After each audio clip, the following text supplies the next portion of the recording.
کورتەفیلمی تەنیایی باشترە یەکێک لە بەرهەمە نوێیەکانی بەڕێوەبەرایەتی سینەمای سلێمانیە کە تا ئێستا لە چەند فستیڤالێکی ناوخۆی و جیهانیشە ئەم بەرهەمە نمایش کراوە. لە ئێستادا لە یەکێک لە فستیڤالەکان کە دەیەمین خولی فستیڤالی سعودیە بۆ کورتەفیلم نمایش دەکرێت.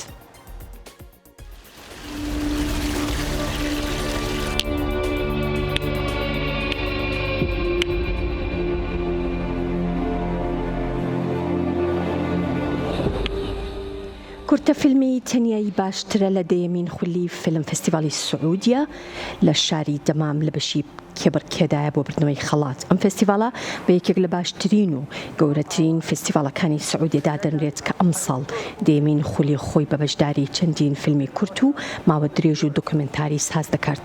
کورتەفیلمی تەنیایی باشترە لە سینارۆ دەرهێنانی ڕێکار بەرزانە و نواندنی هونەرمەندان زاهیر غەریب و بەیان زەریفیە و لەلایەن کۆمەڵێک گەنجی ئەکادمی و پڕوزە و لە ساڵی 2021 بەرهەمهێنراوە و یەکێکە لە بەرهەمەکانی بەڕێوەبەرایەتی سینەمای سلێمانی و ئەم فیلمە لە چەندین فستیڤالی ناوخۆ و نێودەوڵەتی بەشداری کردو و براوەی چەندین خەڵاتیشە.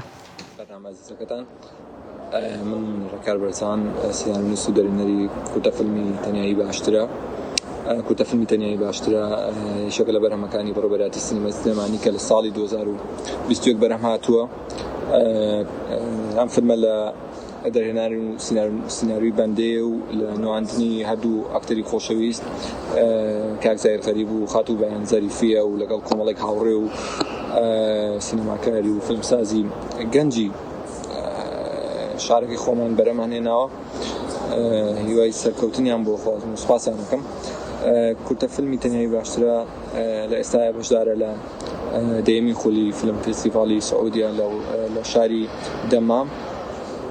ئەم فستیڤالە بە یەکێک لە گەورەترین و لە گرنگترین فستیڤالەکانی سعودیە و ناوچەکەش داهەندێت کە ئەم ساڵ خولی دەیەمێتی و کە لە چەندین وڵاتەوە فیلم هاتووە بۆ ئەم فستیڤالە و چەندین دیدار و وەرکشۆپ و چالاکی جیاواز ئەنجامەدرێ و بە خۆشحاڵیەوە کورتەفیلمەکەی ئێمەش یەکێکە لە بەشداروانی ئەم فستیڤالە و لە بەشی پێشبڕکێی خەڵاتدایە.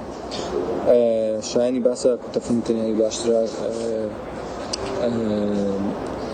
بە یەکێک لە کارە باشەکانی خۆمان ئەشمارە کرێ و وەشدار بووە لە چەندین فیلم فستیڤالی ناوخۆیی و نێودەوڵەتی و هەروەها براوی چەندین خەڵاتە. هیوای سەرکەوتنتان بۆ خوازم و ڕۆژێکی باش بۆ هەمووتان.